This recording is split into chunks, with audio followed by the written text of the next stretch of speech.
Hey everyone, Phil Reinders here again for Take 5, where we take 2 minutes, where I share a bit with you, and you take 3 minutes to reflect and pray.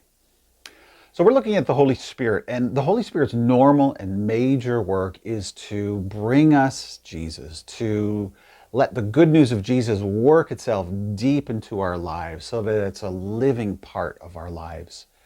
But there's often a problem. And that problem is sometimes in our lives, there's a barrier to Jesus becoming larger in our life. And the Bible calls that barrier an idol. Now, I know that word sounds so primitive, right? You're probably thinking of a little wooden or stone statue that really primitive people would offer their religious devotion or worship to.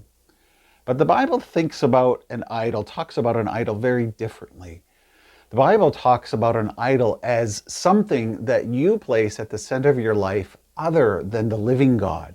And it can be a good thing, but it's something that you raise to a big, significant place. And so it functions as a God. And so your identification, your self-worth, your sense of meaning comes from whatever it is, that big thing. The trouble is, those idols never satisfy, never deliver what we want. Now, we are worshiping creatures. Our hearts will always worship and serve something. So it's never a question of if I'm going to worship something, but it's always a question of what am I going to worship? And the question becomes then, will what you worship truly satisfy? Will it deliver what you hope for? The truth is, only Jesus will satisfy fully your hearts because our hearts are made to worship God. And so the Holy Spirit, the major work of the Spirit is to uncover those idols, those barriers that get in the way of Jesus becoming central to our lives. Because Jesus is the only one who can fully bring us that life.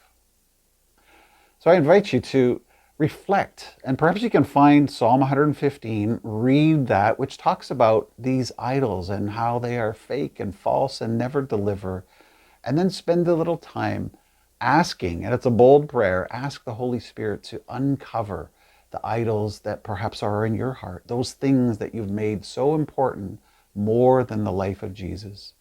And then simply ask the Holy Spirit to bring more of Jesus to the center of your life. Thanks, and we'll see you next time.